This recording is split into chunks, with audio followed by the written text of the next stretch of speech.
How to control squash vine growth. If you have grown squash Cucurbita spp, you know that its vine has a tendency to keep growing and growing, reminding you of those classic Energizer bunny commercials.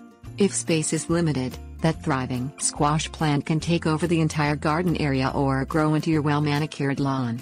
If garden fresh squash is on your gardening agenda, learn a few tricks to keep the vine under control. Use just one or two control methods and you can enjoy not just the squash, but the rest of your vegetables this year as well.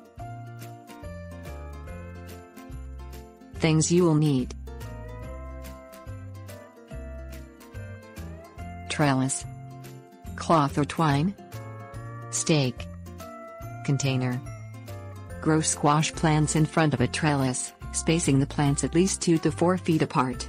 As the vines grow, check on them every 3 to 4 days.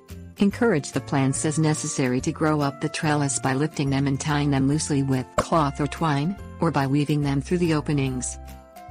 Insert a stake into the ground about 2 feet from the base of the plant. Lift and turn the vine to grow around the stake. Then, move the stake 2 or 3 feet away, along an imaginary circle around the base of the plant. Lift the vine again as it grows to grow around the stake. Continue to move the stake and lift the vine to grow around it, forming a spiral around the base of the plant. Do this for each squash plant so it grows in circles rather out toward the rest of your garden or yard.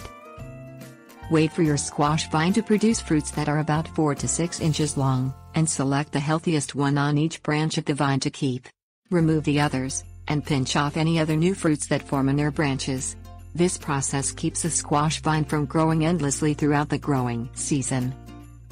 Plant squash in a sturdy 5 to 10 gallon pot. Then, as the vine grows, lift the vines to grow around the container in spirals.